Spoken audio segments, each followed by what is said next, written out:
¿Te gusta lo que ves, papi? I'm tiny. Why did you do that to me? Why?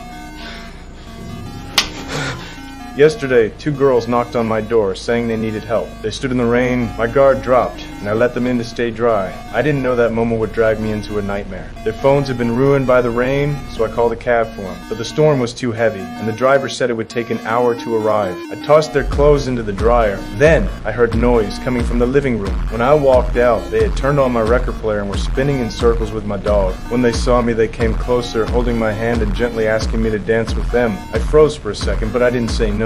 Just as I was slipping into it, the phone rang. The cab had arrived. They let go of me, and I went to grab their clothes from the laundry room. I knocked on the bathroom door for a while, but no one answered. All right, I'm coming in. I'm not looking, so excuse me.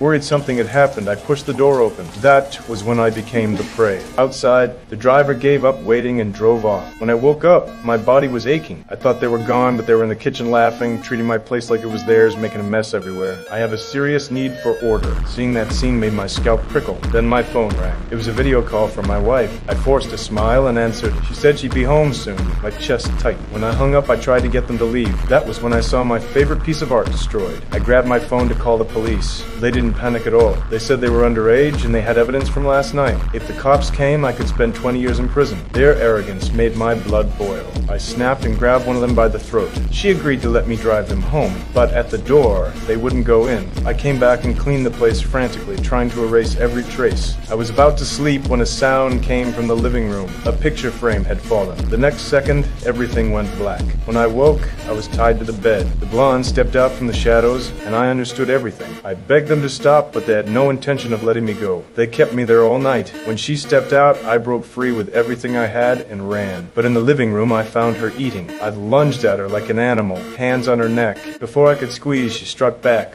Pain shot through my body, and I nearly blacked out again. You've been a very bad boy, Evan. Please, take it out, take it out, take it out. Oh!